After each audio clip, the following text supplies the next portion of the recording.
Imagine this. You're walking through a forest, the ground damp beneath your feet, birds chirping in the distance. But suddenly, the sound changes. The earth begins to tremble. The air feels heavy, charged, almost alive. You're not in the present anymore. You've slipped millions of years into the past, where survival doesn't belong to you, but to creatures bigger, faster, and deadlier than you could ever imagine. And now, you're face to face with one of them. The only question left: how would you die?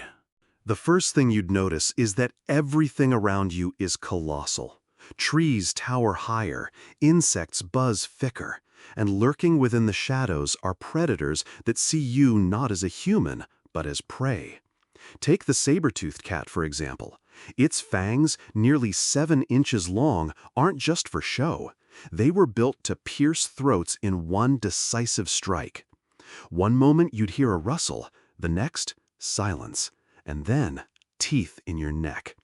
Death would be instant, merciless, and quiet.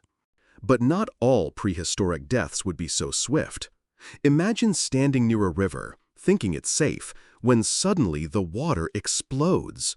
A Deinosuchus, a crocodilian the size of a bus, erupts upward. Its jaws snap shut with bone-crushing force, dragging you into the depths. No one would hear your screams, muffled beneath water as ribs crack and lungs fill. This isn't drowning.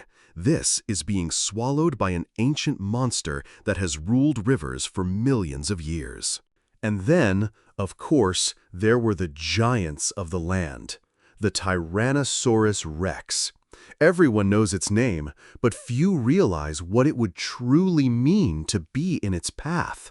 40 feet long, teeth like serrated knives, a bite strong enough to shatter bone.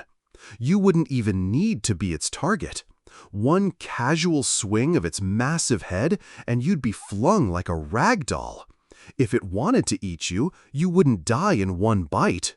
You'd feel ribs snapping, flesh tearing, consciousness fading, as the king of dinosaurs reminded you why it ruled an age.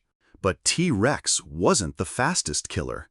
That title might belong to the raptors. Agile, intelligent, hunting in packs. You'd hear them before you'd see them, branches snapping, claws tapping against stone, a faint hiss. Then one leaps, latching onto your chest, another at your legs. Their sickle-shaped claws rip through skin with surgical precision.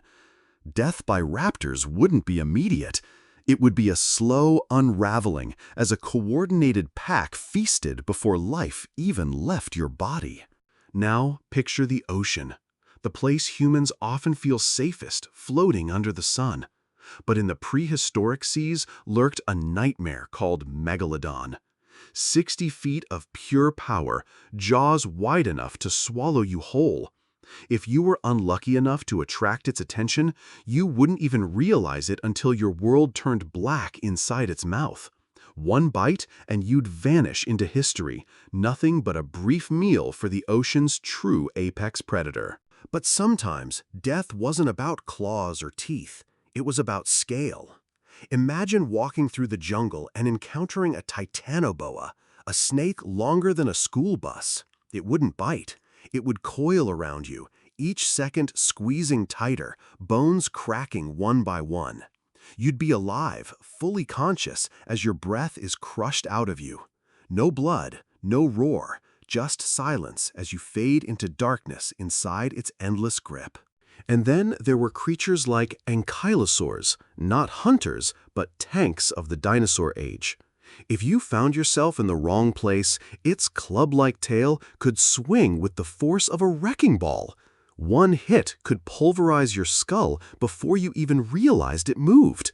Not every death in the prehistoric world came from predators. Sometimes, even herbivores were more dangerous than anything alive today. So what would dying by prehistoric animals be like? Brutal. Fast for some, excruciatingly slow for others. In every case, one truth remains. Humans were never meant to exist in that time. Against those monsters, we are fragile, soft, insignificant. And maybe that's the real horror.